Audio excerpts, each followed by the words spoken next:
In this video, I wanted to share with you how I decide when to exit a position in a stock.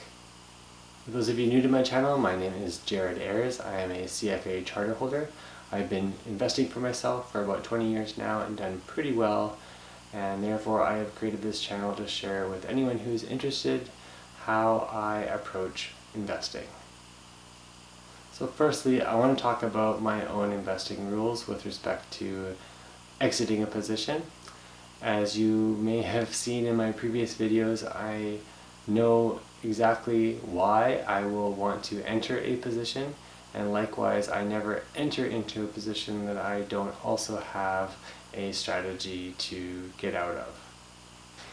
So if I have done my stock screening due diligence, I know the criteria I'm looking for when I'm screening for stocks, I use my tools, I have my short list, and then I go through that short list and look at the finer points of the stock as I've shown in previous videos, then I have usually a pretty good foundation for why I would buy the stock, and likewise I also at the same time am laying the groundwork for a very solid foundation of when I would want to sell the stock. So as an example, if I am in a position and all the attributes that I have basically qualified me to own that position, if any one of those changes such that it would have led me to not actually buy the stock in the first place. So in other words, if a trustworthy management team does something kind of shady, if the company all of a sudden takes on a ton of debt. So anytime one of my criteria is violated, I do consider that as a sell flag, or at least something to look at more closely. Now, if a stock has gone up considerably, that doesn't necessarily give me grounds to sell it. If the criteria that led me to actually purchase the position in the first place is absolutely intact and potentially even stronger, then why would I not want that position to run even longer? I would have to basically replace that with something better, and if there is nothing else better, or if there's nothing basically wrong with that initial purchase, why would I do that?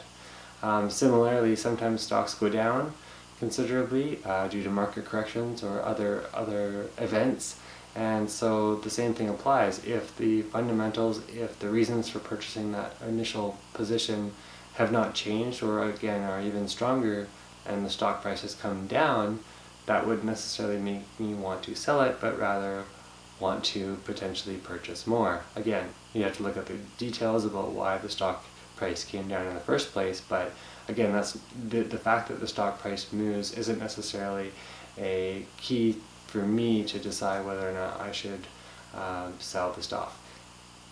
Now, there is a slight exception to times when stocks do come down quickly in prices, particularly in small cap names. Stocks may move violently to unfavorable news, so I do in those instances pay very close attention to what's actually driving it. So firstly I'm asking myself, is it internal news or is it external news? In other words, is it a short seller posting a report because they want to earn some money on a short position they have, or is it something fundamental like some change to the business, the industry, something management's done that didn't work out very well, those types of things, something that's actually going to affect the company's business longer term.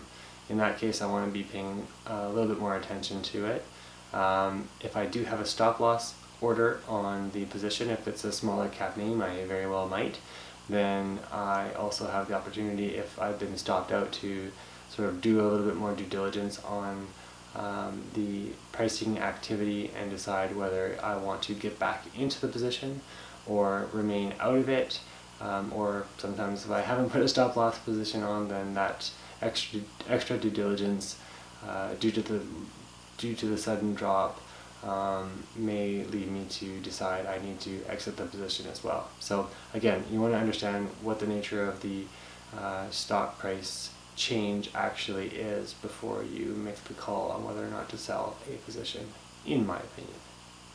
Now, sometimes stock prices do get ahead of themselves.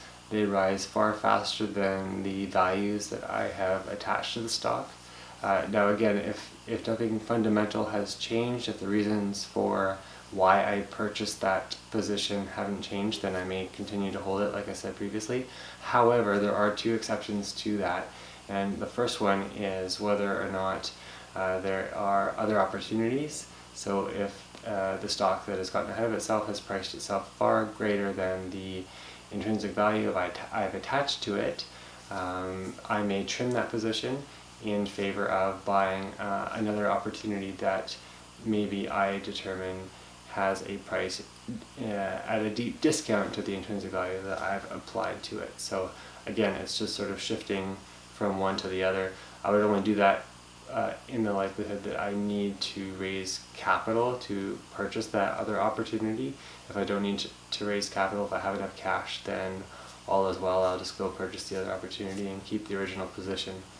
The other criteria or instance where I may consider trimming a position where the stock has gotten far higher than the valuation is based on my economic indicator analysis. So if my economic indicator analysis is saying, the business cycle is starting to change, I should be lightening up on equities, then I may look to positions where, again, the prices are much higher than the values, and those are spots where I may choose to trim just to put my portfolio back in the balance that I'm looking for. The last point I want to make about exits is that, as you've heard me talk about in the past, position sizing is always something I look at, even within my equity portfolio. However, in the decision to exit, I rarely pay much attention to how much a single stock occupies of my equity portfolio in terms of position size.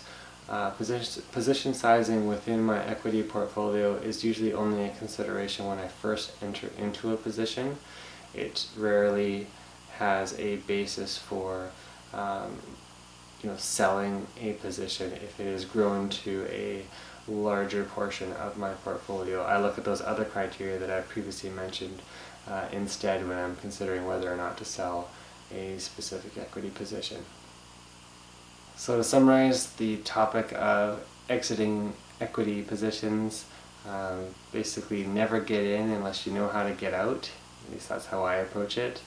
I always make sure I know how to protect myself from myself, so using data as opposed to my own emotion-based or intuition in terms of knowing better than what the data is telling me.